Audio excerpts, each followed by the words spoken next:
Espartanos, bom dia pessoal, excelente quarta-feira para vocês aí, guerreiros e guerreiras desse canal. Pessoal, muito feliz com as entrevistas espartanas, já vou falando de cara, tá?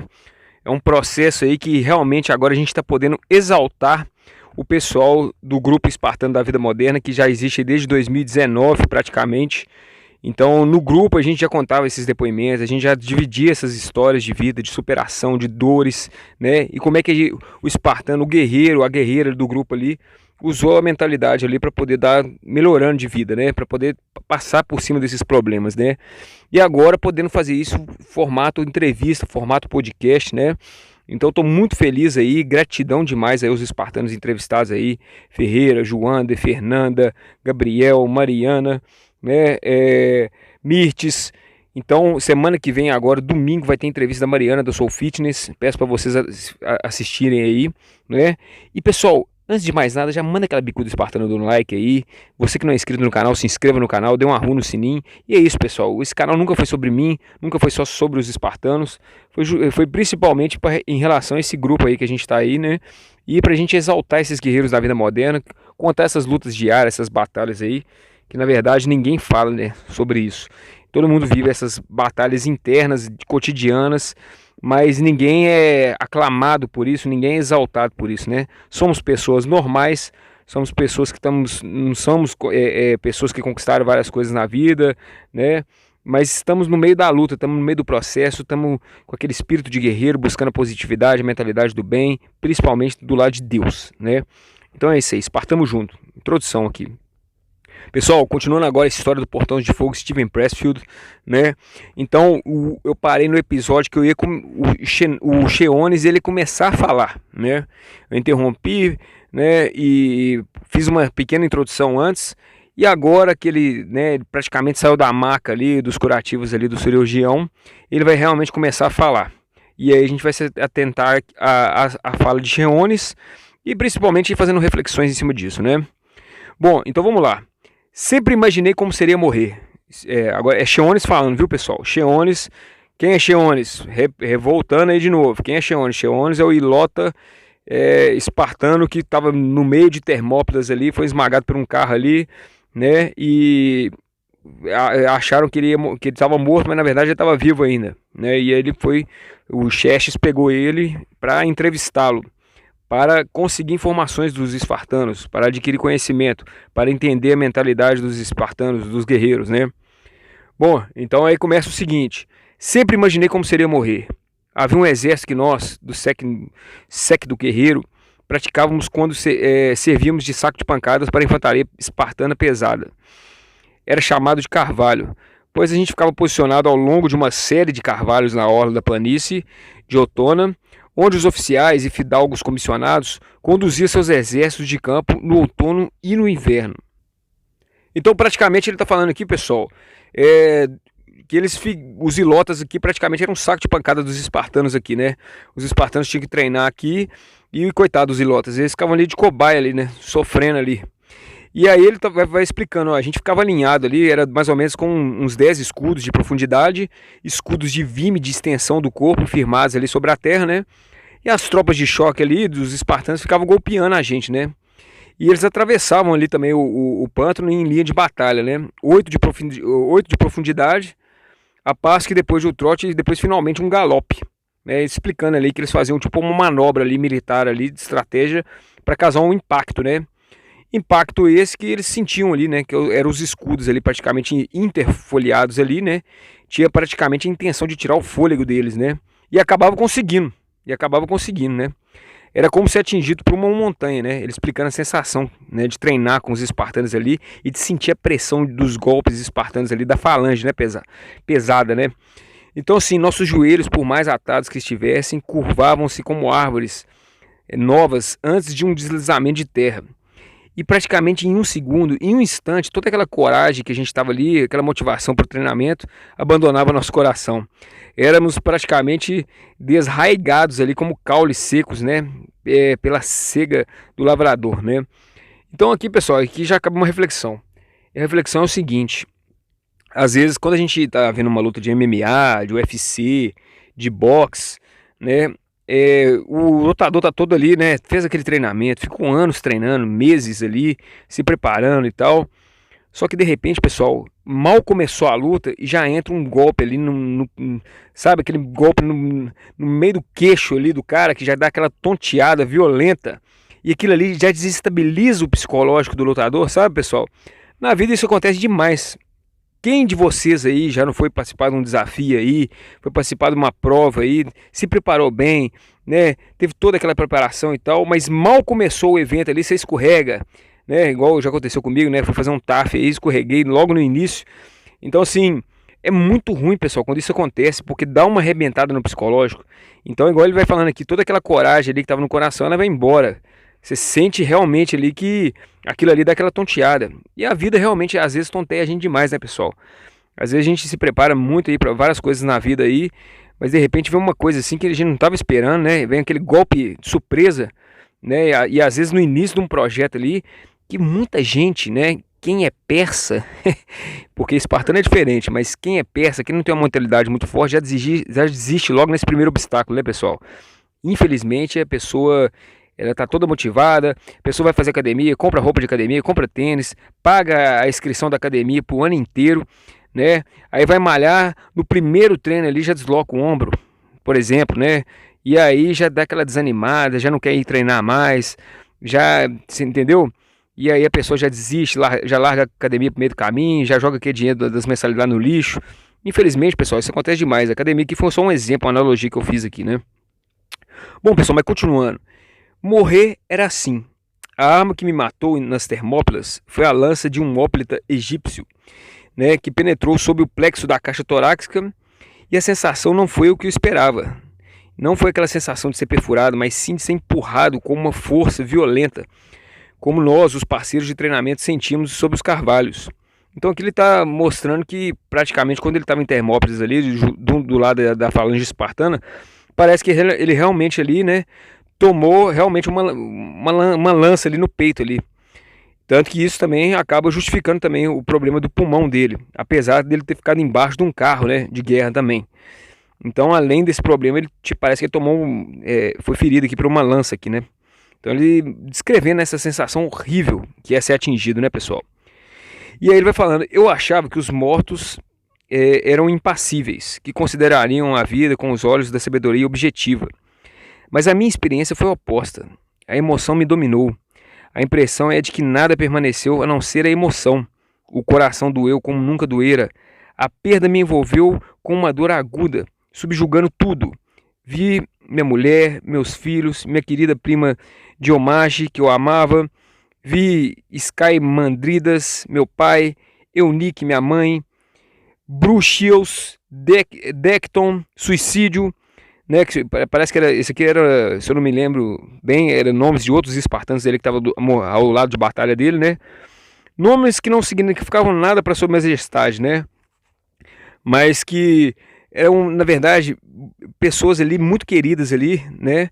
Eram mais que queridos do que a própria vida e que agora, enquanto ele estava ali agonizando naquele momento de dor ali, se tornavam ainda pessoas mais queridas ainda, né? Bom, pessoal, aqui já acaba uma reflexão aqui, eu já fiz essas reflexões, na verdade, reflexões sobre a morte. Reflexões sobre a morte. Então, por exemplo, eu já fiz essas reflexões aqui, eu vou só repetir elas aqui de forma mais rápida, mais sucinta, né? Primeiro, a sensação de perda, de morte mesmo, né? Então, quando a pessoa vai morrer, geralmente passa toda a vida dela, né? Ela enxerga desde a infância dela, toda a vida dela. Muitas pessoas fizeram até um estudo aí que muitas pessoas acabam tendo essa visão, né? E nesse momento, pessoal, vem muitos arrependimentos, né? Vem muito daquilo que a pessoa poderia ser e não foi, né? E eu até falei disso na entrevista espartana com a Mirtz aí, que vocês vão ver dia 9, sobre a gente arrepender daquilo que a gente fez, do que aquilo que a gente não fez. O que a gente não fez dói até mais. São projetos que a gente não tirou do papel, que ficaram guardados na gaveta, sonhos, planos, ideais, objetivos, metas, que infelizmente o tempo ali passou e a pessoa não colocou em prática e perdeu, né? Procrastinou, né? E perdeu a oportunidade de ter tido uma vida mais feliz. Então esse é um dos arrependimentos muito tristes aí na hora da morte, né? Você vai em asilo, você pesquisa com os velhos e tal, eles arrependem muito disso, né? De quando tinham saúde, em vez de colocar, né, coisas em práticas, coisas quando ele podia ter saúde e colocar aquilo em prática, ele não fez isso e o tempo passou e agora ele não consegue mais. Ou ele pode conseguir, mas de forma bem mais limitada, né, pessoal? A outra coisa é do quadro branco de David Goggins, né? A gente deve viver já pensando que quando a gente for pro outro lado, Deus não deu um quadro branco, né, pra gente. E a gente vai ser questionado, olha, você tinha todo... Eu coloquei você na Terra, você tinha o potencial de ser uma pessoa assim, assim, assim. Qual a história que você escreveu? Você realmente escreveu, você realmente foi o máximo da sua potencialidade humana enquanto você estava na Terra?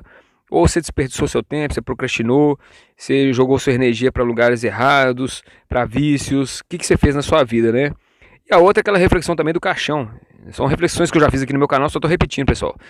Né? Quando a gente está morto num caixão e a gente imagina que a gente vai estar chegando no nosso próprio velório. E a gente imagina o que as pessoas estão falando da gente, quem foi o Flávio, o que esse cara fez pelo mundo, que legado que ele deixou. Quando as pessoas se lembrarem de você depois que você morrer, o que você acha que elas vão pensar de você? O que você acha que vai passar na cabeça dessas pessoas? Não que a gente tem que viver em função da opinião das pessoas, mas em relação a um propósito, pessoal. A um propósito de algo que a gente possa deixar de positivo, né, para as pessoas aqui depois que a gente estiver do outro lado. Né, para a gente pensar assim, toda vez que alguém, quando eu estiver morto no plano espiritual, que alguém lembrar de mim, como é que eu quero ser lembrado? Que lembre de coisas boas, que lembre de valores nobres, né, que você cultivou na terra enquanto você era vivo, né? Continuando, pessoal, continuando. Capítulo um pouco grande, né? Bom, e aí ele fala que justamente que ele achou que no momento de morte ele ia ter um momento mais racional, mas na verdade ele ficou mais emocionado ainda, né? Ele ficou mais emocional. E aí ele ficou com mais apego ainda aos queridos amigos de guerra ali, de batalha. Pessoal, uma das outras reflexões sobre a morte é sobre isso, né? A gente fica aqui nessa terra, aqui, fica correndo atrás de dinheiro, de saúde, de riqueza, de finança, de crescimento profissional e esquece que às vezes as pequenas riquezas, aquelas que a gente não compra com dinheiro, né? Que são grandes amizades, um amor de uma pessoa, o amor de um pai, uma mãe, uma família, são riquezas que não tem preço, né, pessoal? Não tem preço. E aí no momento da morte é que a gente consegue ver de forma mais clara que isso que é riqueza de verdade aqui nessa vida, né? Então muito legal essa reflexão aí também. E aí ele foi falando o seguinte: para longe partiram, para longe partir. Eu estava muito ligado a meus irmãos guerreiros que haviam caído comigo. Um vínculo 100 vezes assim mais forte do que aquele que eu experimentava em vida me unia a eles. Senti um alívio inexprimível, né? Inexprimível, e percebi que tinha temido mais do que a morte, a separação deles.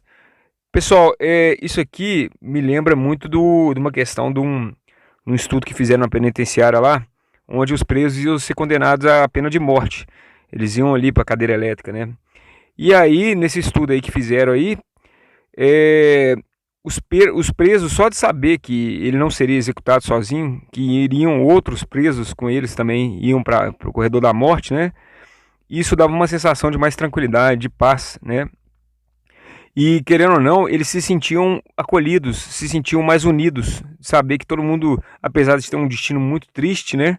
Eles estavam juntos ali e eles se apoiavam naquilo ali. Então é uma sensação até um pouco parecida aqui, né? Que o Cheones aqui sente aqui, né? O medo, ele falou assim, o medo nem era tanto da própria morte em si, mas sim de ficar longe dos meus amigos, né? Sim de ficar, saber que eu estava ali num campo de batalha, num local totalmente perigoso e que eu não estaria com eles, né? Então isso aqui é interessante. Bom, aí ele vai falando assim, ó, eu compreendi o tormento cruciante do sobrevivente de guerra, né? Que é principalmente em relação à sensação de traição e covardia, né, experimentada por aqueles que ainda se agarravam à vida quando seus camaradas já dela se soltavam. O estado que chamamos de vida que se encerra, né? De vida que se encerrava, né? E ali eu me sentia praticamente morto.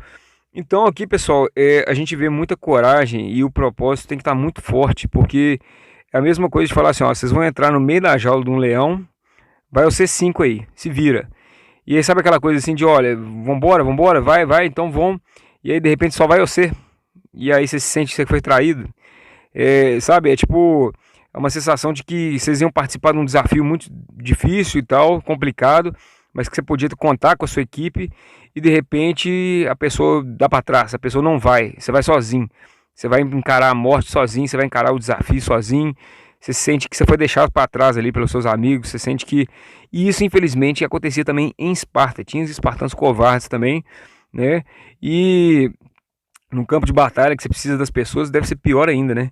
Você tá lá com o seu exército lá, de repente o pessoal que tava ali do seu lado ali começa a abandonar. E você tá no meio da guerra e aquelas pessoas que você contava que poderiam te ajudar a te proteger ou atacar, simplesmente saem fora, né? Então realmente é uma sensação muito triste, né? Que comparando com hoje a vida moderna, né? É a traição de amigos mesmo, né? A traição de sócios numa empresa, é a traição de grupos de amizade, de uma pessoa que você confiava, que, né?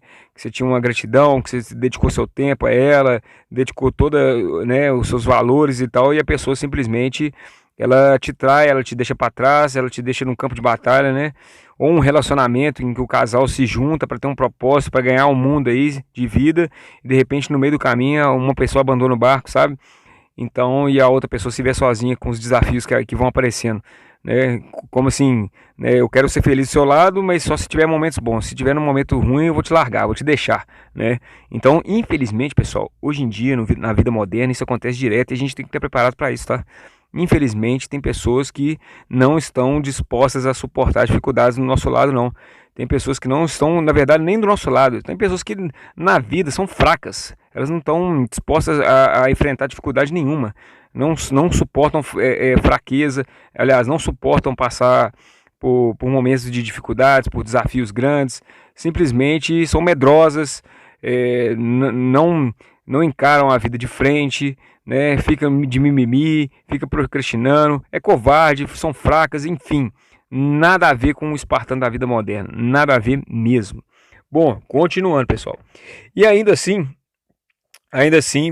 por mais titânica que fosse a sensação de perda, havia outra incisiva que agora eu experimentava e percebia meus irmãos das armas sentindo comigo. Era a seguinte, que a nossa história morreria conosco e que ninguém jamais a conheceria. Não importava eu mesmo os propósitos também pessoais ou egoístas e vaidosos, mas sim também os propósitos de Leônidas, Alexandros, Poliníacs, Arete, privada de sua família, e mais que todos os outros de Ênex, né? O valor dele, a sua sagacidade, seus pensamentos privados, que só eu tive o privilégio de compartilhar, tudo que ele e seus camaradas haviam conseguido e sofrido simplesmente iriam desaparecer. Seria carregado pelo ar como fumaça de um incêndio na floresta. Isso era insuportável. Pessoal, essa sensação, se a gente trazer isso para a vida moderna, a gente vê que a gente pode fazer uma comparação da seguinte forma. Imagina você treinando para uma Olimpíadas, um desafio, e de repente um dia antes lá da partida lá, que você vai disputar a maratona, você machuca e quebra a perna. Sabe, aqueles anos todos de preparação não valeu a pena. Ou então você estudou demais para a prova de concurso público e no dia lá você chega atrasado e fecha o portão. Como a sensação que ele tem aqui, ele tem um medo de chegar nesse desperdício, de batalhar tanto e na hora H mesmo a coisa realmente não funcionar, né? E saber que tudo que aquilo que foi feito em vão não valeu a pena, que ele jogou o tempo dele no lixo. Ele tinha mais medo de saber que jogou o tempo dele no lixo. Então é uma reflexão muito interessante para a nossa vida, né?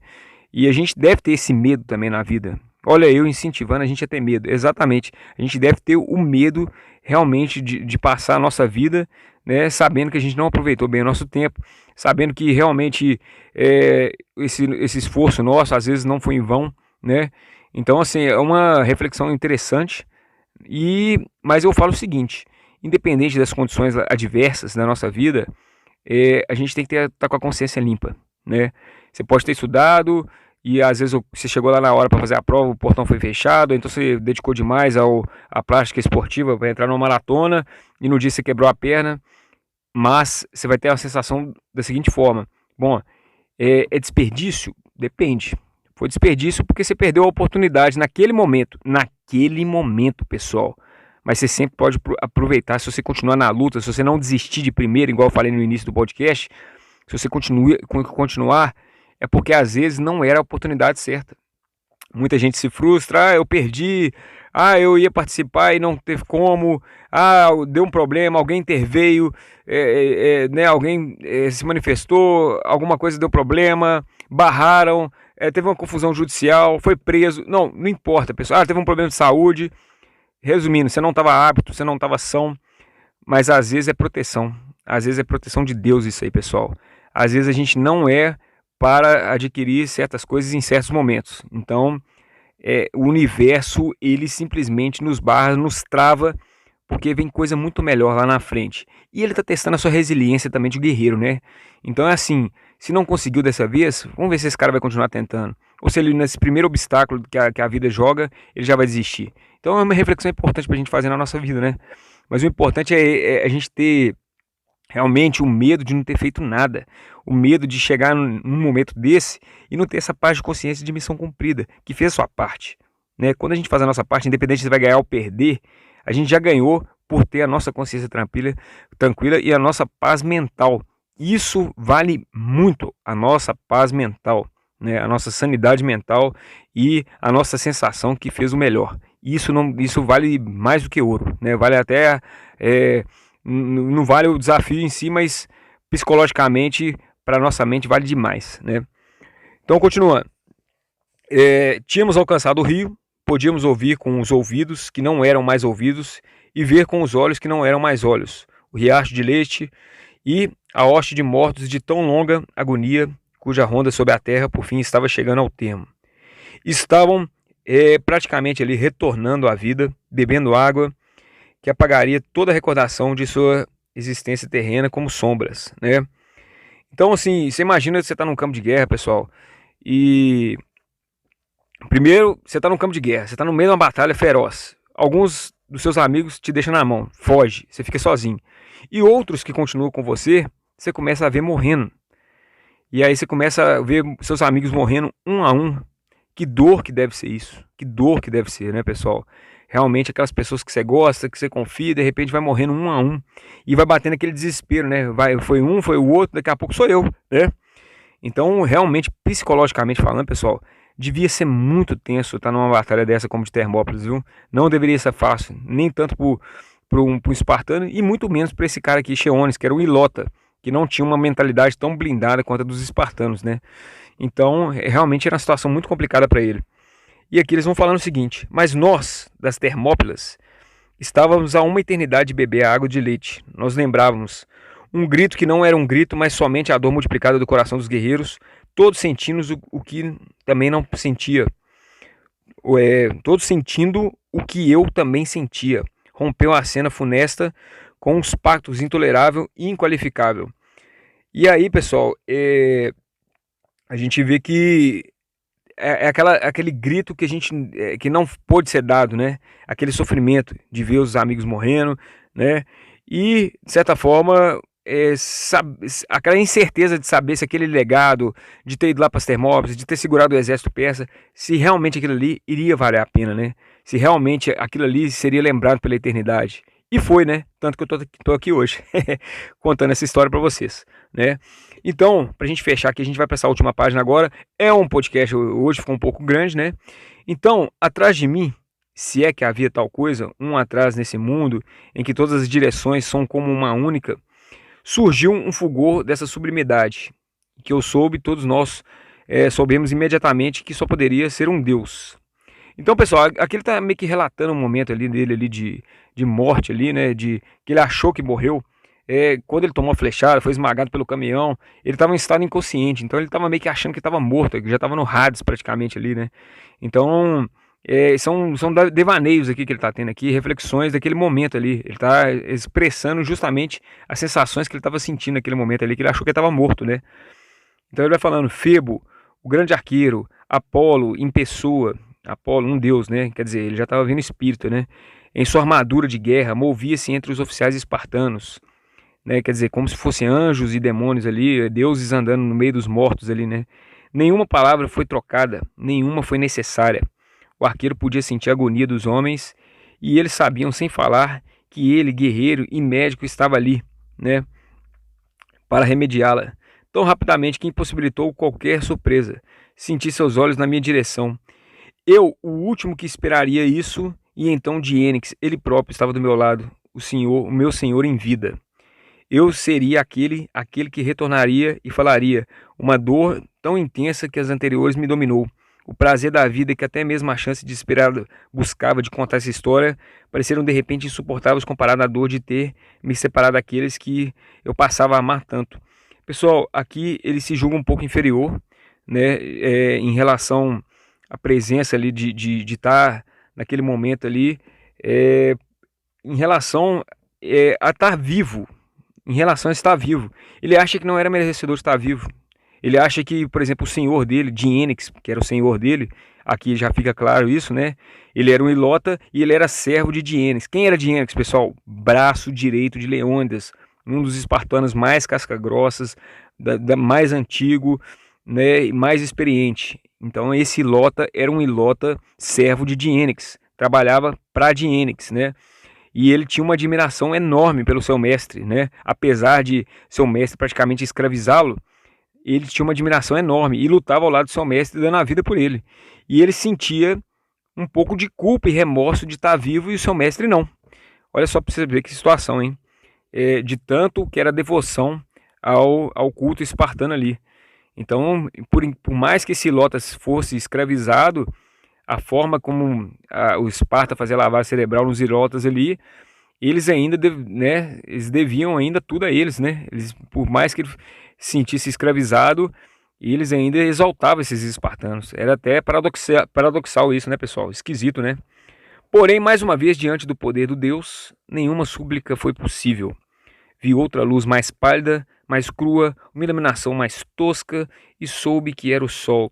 Eu estava planando de volta. Vozes me chegavam através dos meus ouvidos físicos. A fala de soldados egípcios e persas, e mãos com luvas de couro puxando-me debaixo de uma pilha de cadáveres. Mais tarde, marinheiros egípcios me disseram que eu poderia ter proferido as palavras locas, que significa foda-se, exatamente em sua língua, e que tinham rido enquanto me arrastavam o meu corpo destroçado para a luz do dia. Bom, pessoal, aqui ele está relatando quando os persas acharam ele aqui e foram arrastando ele aqui, viu que ele estava vivo e pegaram ele aqui e foram arrastando ele. Então ele lembrando desses momentos aqui, desses pequenos devaneios aqui, desse momento, né?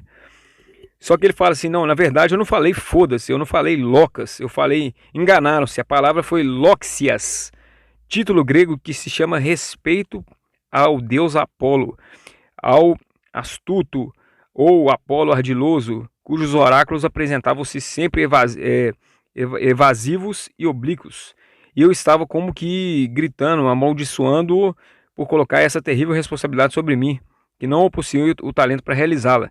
Igual eu falei, ele estava se sentindo inferior, ele estava praticamente ali constrangido de estar vivo, constrangido de estar sendo levado, de estar vivo, de estar sendo medicado, né, porque ele acha que ele merecia ter morrido também junto com os espartanos, né? Então olha só para você ver que situação. E assim como os poetas convocam a musa para falar através deles, né, emitiu um grasnido ali inarticulado para aquele que age de longe, né? Se realmente me escolheu, então que suas flechas como a bela das plumas sejam lançadas de meu arco. Empreste-me sua voz, arqueiro, ajude a me contar a história. Bom, pessoal, e aqui a gente já vê o pessoal achou que ele estava xingando os persas, né? Você tá lá todo arrebentado na guerra, o seu inimigo te pega, começa a te arrastar, aí você vai, locas, foda-se, aí os persas começam a rir, não, esse cara tá xingando a gente. Não, ele não estava xingando, não. Ele estava justamente ali fazendo uma oração ali, estava tendo uma conexão espiritual ali com Deus Apolo, né? E sentindo aquela responsabilidade de estar vivo, sentindo a responsabilidade que aquilo ali traria para a vida dele, né? Daquela obrigação de estar vivo, e eles já passavam pela cabeça dele a partir daquilo ali, o que ele seria, né? Um escravo realmente de Xerxes, um contador de histórias, igual está sendo aqui no livro, né? Bom, pessoal, e hoje a gente fecha mais esse podcast espartano aí. Espero que vocês tenham gostado das reflexões, espero que vocês tenham gostado da história, tenham entendido. E é isso, pessoal. A gente nutrir bons relacionamentos na nossa vida, que são boas riquezas, relacionamento afetivo, um relacionamento com a nossa família, relacionamento com nossos amigos. Valorizar, tá, pessoal? Valoriza seus amigos aí, quando seus amigos quiserem te encontrar, quiser sair, não fica, nós vamos marcar, nós vamos ver, não fica nessa não. Encontra, porque a amizade é uma coisa de ouro. E quanto mais você distancia disso, quanto mais você perde esses momentos, né, mais a vida vai passando aí e você perde grandes oportunidades aí de manter bons laços aí e uma saúde mental até mais equilibrada, para falar a verdade. Quem tem bons amigos tem uma saúde mental mais equilibrada, essa que é a verdade, né? E é isso aí, pessoal. Ter bons vínculos, pessoas que realmente você conta com elas, que você pode contar com elas, elas contam com você, onde não vai ter um traição igual o pessoal mandando na guerra aqui, né? E continue se dedicando a todos os seus projetos. Não ache que se perder um projeto, que isso é um desperdício, né? Não desista na primeira vez, continua, tenta uma vez, tenta duas vezes, tenta três. Não para de tentar, espartano. Se tiver que morrer, morra tentando. Morra tentando. Morra, sabe, dando o seu máximo, dando o seu melhor, porque isso vai te trazer paz mental e paz de consciência, sabendo que você deu o seu melhor, né? E é isso. E aí, alguns colegas vão ficar mortos pelo caminho, outros vão fugir. A batalha da vida é essa. A batalha do espartano da vida moderna é essa. Muitos vão realmente ter medo da vida, vão ficar te chorando de mimimi, vão ficar com depressão, e outros simplesmente vão caminhar para cima, vão caminhar em frente. Então você vai ver mortos pelo caminho, né? Você vai ver fugitivos pelo caminho, mas você vai para a glória. Então esse é que é o pensamento do espartano da vida moderna. Bom, pessoal, espero que vocês tenham curtido aí. Esse podcast ficou um pouquinho grande, mas eu acho que ficou muito bom, com boas reflexões dessa história aí. E aí, semana que vem, quarta-feira, a gente continua aí. E espartamos junto aí. Se curtiu, manda bicudo espartano no like. Se inscreva no canal se você não é inscrito. E acompanha, pessoal, as entrevistas espartanas aí, que tá muito bacana, viu? Tá muito bacana a gente poder trazer isso pra vida real, pra gente falar de guerreiros da vida moderna, com os problemas da vida moderna, com o exército agora da vida moderna, espada, escudo, quais são as armas, como enfrentar, né? E as pessoas são pessoas excelentes aqui que a gente está entrevistando e estão dando várias dicas, a gente está aprendendo muito, eu principalmente aprendendo muito como essas pessoas reagem a essas situações de adversidade, como elas superam esses desafios. E é isso aí, pessoal. Domingo agora, entrevista com a Mariana. E é isso aí, pessoal. Espartamos junto. Arru!